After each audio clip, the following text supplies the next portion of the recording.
नमस्कार, दैनिक सवेरा टीवी पर आपका स्वागत है और मैं हूं राकेश भारतीय। किसी भी पार्टी या संगठन की रीढ़ की हड्डी युवा होते हैं। आज हम आपको युवा नेता नितिन कपूर जी से मिलाने जा रहे हैं, जो भारतीय जनता पार्टी के जिला उपाध्यक्ष हैं। और संगठन और सरकार भले ही अलग हो, लेकिन संगठन का बहुत अहम रोल होता है। नितिन जी नमस्कार। नमस्कार। दैनिक सवेरा पर आपका स्वागत है। कैसे हैं आप? मैं बहुत अच्छा। नितिन जी, यमुनानगर में बाढ़ के पानी के साथ साथ कुप्रबंधों पर भी बातचीत हो रही है। लोग बड़े परेशान हैं, विशेषकर जैसा कि सरकारें कहती हैं कि डबल इंजन की सरकार, यहाँ तो ट्रिपल इंजन की सरकार है। इन्हें क्या तीसरा इंजन फेल हो चुका है यमुनानगर में, चाहे वो प्रॉपर्टी आईडी का मामला हो, चाहे वो सफाई व्यवस्था का मामला हो। क्या कहना है आपका? नहीं, लगभग देखो, जो प्राकृतिक आपदा होती है उससे निपटने के लिए थोड़ा समय लगता है। बाकी कोई भी ऐसी फेलियर वाली कहीं भी कोई बात नहीं है। प्रॉपर्टी आईडी की अगर हम बात करते हैं तो हमारे पास इससे पहले 33 लाख आईडी थी और आज हमने उसको जो जांच कराई है सारी, उसमें 48 लाख आईडियाँ बनी हैं। तो इससे सरकार का रेवेन्यू भी बढ़ा है और लोगों को भी सुविधा हुई है कि उनकी अपनी अपनी आईडी तैयार हो गई है। लगभग इसमें सारे मामले हमारे क्लियर हैं और 12,000 के करीब ऐसी आईडी हैं जो अभी ठीक होनी बाकी हैं। उससे पहले बाकी सब ठीक हो चुकी हैं, कोई दिक्कत वाली बात नहीं है। और सरकार इसमें मुख्य रूप से कुछ समय पहले माननीय मुख्यमंत्री जी ने कहा कि इस प्रॉपर्टी आईडी के मैटर को स्वयं देख रहे हैं। आप चाहे जहाँ भी ये काम हो रहा है, चाहे वेयर हाउस में हो रहा है, चाहे नगर निगम में हो रहा है, आप एक बार जाके वहाँ लोगों से व्यूज लेके देखो। आज के समीकरण बिल्कुल बदल चुके हैं। वो आपको चाय भी पूछेंगे, पानी भी पूछेंगे और आपका काम खुद पकड़ के ठीक कराने की बात करेंगे। लेकिन वो कह रहे हैं देर आए दुरुस्त आए। आज आप कह रहे हैं कि ठीक हो रहा है, लेकिन जो लोगों ने धक्के खाए, दर की ठोकरें खाई, परेशानी का सामना करना पड़ा। और दूसरा मेरा सवाल इसके साथ लगता है कि जिस कंपनी को ठेका दिया गया, उस कंपनी ने कैसे घर बैठे सर्वे कर दिया, आपकी प्रॉपर्टी मेरे नाम, मेरी प्रॉपर्टी आपके नाम, ऐसा कैसे हुआ? क्या उनके विरुद्ध भी कार्रवाई होगी? देखिए, जो उसमें खामियां थी उसको कोई भी आप चीज नहीं लेते हैं ना। उदाहरण के तौर पे आप एक मोबाइल नया लेते हैं, उसको भी एक समझने में थोड़ा समय लग जाता है। जब पहले कंप्यूटर आया था तब भी लोगों ने देखा उसको चलाने में समय लगता है, सीखने में समय लगता है।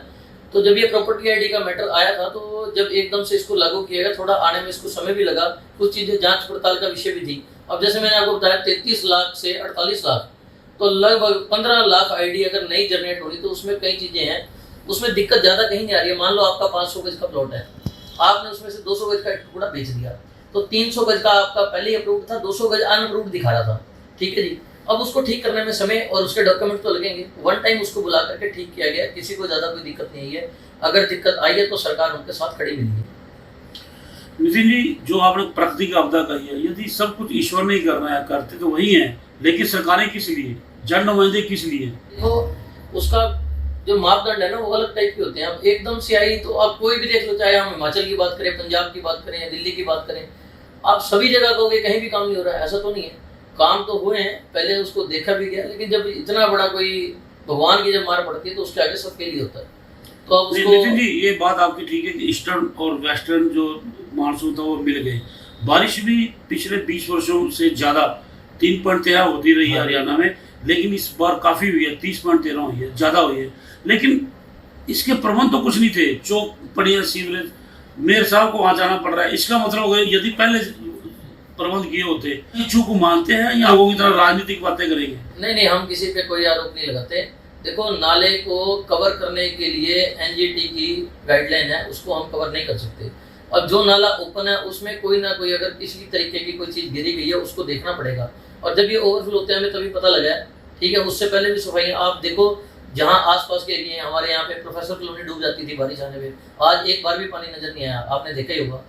देखो, काम बहुत से हुए हैं, ऐसी कोई दिक्कत नहीं है। और पानी सफाई व्यवस्था को लेकर के भी अच्छा काम है। नाले सारे लगभग, हम जो नालियां थी हमने सारी कवर भी। सड़कें तो सारी टूटी पड़ी है। सड़कें देखिए, ये भी एक नेचुरल प्रोसेस रहता है।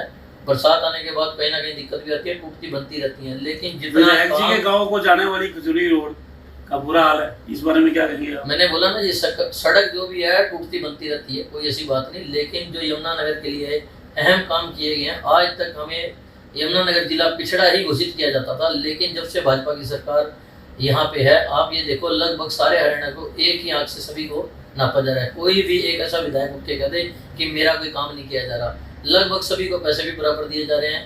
तभी अभी भी आप 25-25 करोड़ रुपए जब ये दिए हैं तो सभी को बराबर दिए, समान दिए, किसी को कोई दिक्कत नहीं है।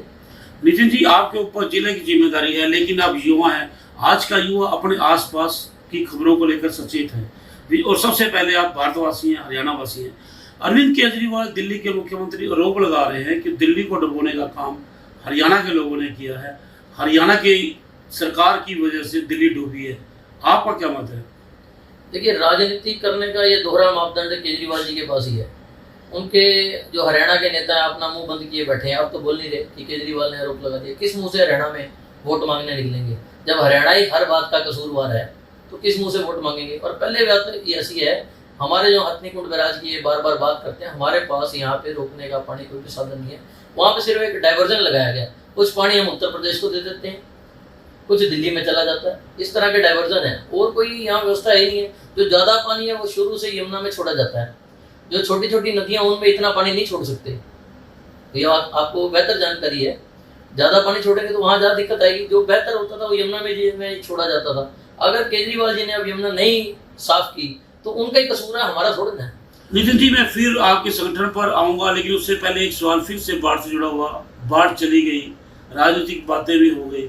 बाढ़ के पश्चात निश्चित रूप से कुछ चुनौतियां भी रही होंगी, सामने आएंगी। उस संबंध में आप प्रशासन को क्या सुझाव देना चाहेंगे? बारिश या बाढ़ का पानी है, इसके बाद कुछ बीमारियां सक्रिय हो जाएंगी, तो उसको लेकर के माननीय मुख्यमंत्री जी, माननीय हमारे यहाँ चौधरी कंवरपाल जी मंत्री हैं, विधायक जी की, इन सब की देख रेख में हमने एक डॉक्टरों की टीम पूरी तैयार करी हुई है। किसी को भी अगर कोई भी ऐसी दिक्कत आती है, सरकार पूरे सहयोग के साथ उनके साथ खड़ी है। वो हमें मिल के काम करने का है, ना कि एक दूसरे के ऊपर आरोप प्रतिरोध करके। तो प्रशासन अपना अच्छे से काम कर रहा है। जहाँ कोई हमें कमी पता लगती है, हम तुरंत उसके ऊपर हमारी भी नजर रहती है। तो मिल के सभी काम कर रहे हैं, कोई ऐसी बात नहीं। 2024 मिशन को लेकर सभी पार्टियां एक्टिव मोड में है, सक्रिय मोड में है। आपका युवाओं से रुझान आपकी पार्टी से हो, क्या कर रहे हैं उसके लिए मजबूत करने के लिए संगठन को? देखिए, हरियाणा की जो राजनीति है, इससे पहले आज तक कभी कोई इतना बड़ा बदलाव नहीं हुआ। माननीय मुख्यमंत्री जी ने ईमानदारी पे जो नौकरी देने का काम किया, वो प्रत्येक युवा के दिल को छू रहा है। हम भी जब स्कूल कॉलेज में हुआ करते तो यही सोचा करते थे शायद पढ़ लिख के हमें नौकरी मिलेगी या नहीं मिलेगी। आज जो मेरिट लोग हैं, मेरिट बेस पे हैं, सबसे पहले उन्हीं को नौकरी मिल रही है। उससे पहले के समीकरण कुछ और थे। अगर आपकी राजनीतिक दोस्ती होती थी तो पैसे लेके नौकरी लगा दी जाती थी। चौटाला साहब सजा भी काटाए हैं, आपके सामने ही है। तो कुछ परिवार के लोग मिलके ऐसे काम करने का काम करते थे। लेकिन Bharatiya Janata party with the difference का नाम यही है, ये अलग से काम करते हैं। आज मेरा प्रश्न ये था नितिन जी कि आप लोगों को, युवाओं को विशेषकर भारतीय जनता पार्टी के साथ कैसे जोड़ेंगे? क्या मुद्दा रहेगा? क्या रणनीति बनाई है? एक बूथ 10 यूथ या जो आपका पन्ना ग्रुप, किस तरीके से रूपरेखा रहेगी? देखिए, संगठन के अनुसार हम आज भी सभी पार्टियों से बहुत मजबूत खड़े हैं। जहां दूसरी पार्टियों के पास जिला अध्यक्ष नहीं है, हमारे पास हर बूथ पे पन्ना प्रमुख की भी एक समिति बनी हुई है और पूरी टीम और कोर कमेटी उसकी बनी हुई है। पूरी टीम हमारे पास है। और अगर हम बात करें तो लाखों कार्यकर्ताओं की हमारे पास फौज है। तो कोई भी पार्टी हमारे सामने कार्यकर्ताओं के हिसाब से भी नहीं टिकती। और जो हमने जनहित के भी काम किए, लोगों का साथ और उनका विश्वास भी हमारे साथ है। प्रत्येक वोट हमें ही मिलेगी लगभग, हम ऐसा आपको वादा भी करते हैं। और 2024 में बड़ी मजबूती से सरकार बनाएंगे। और इस बार जो लड़खड़ाती सरकार हमें मिली है, इसमें भी जनता से भी मेरी अपील रहेगी कि हमें एक तरफा वोट दो, ताकि हम आपकी पूरी सेवा कर सकें। तो ये थे नितिन कपूर, भारतीय जनता पार्टी के जिला उपाध्यक्ष, जो कहते हैं कि हमने सबका साथ किया, सबका लिया और सबका विकास किया, और संगठन को भी इतना मजबूत करेंगे कि हमें किसी के समर्थन की आवश्यकता नहीं होगी। दैनिक सवेरा टीवी के लिए यमुनानगर से राकेश भारतीय।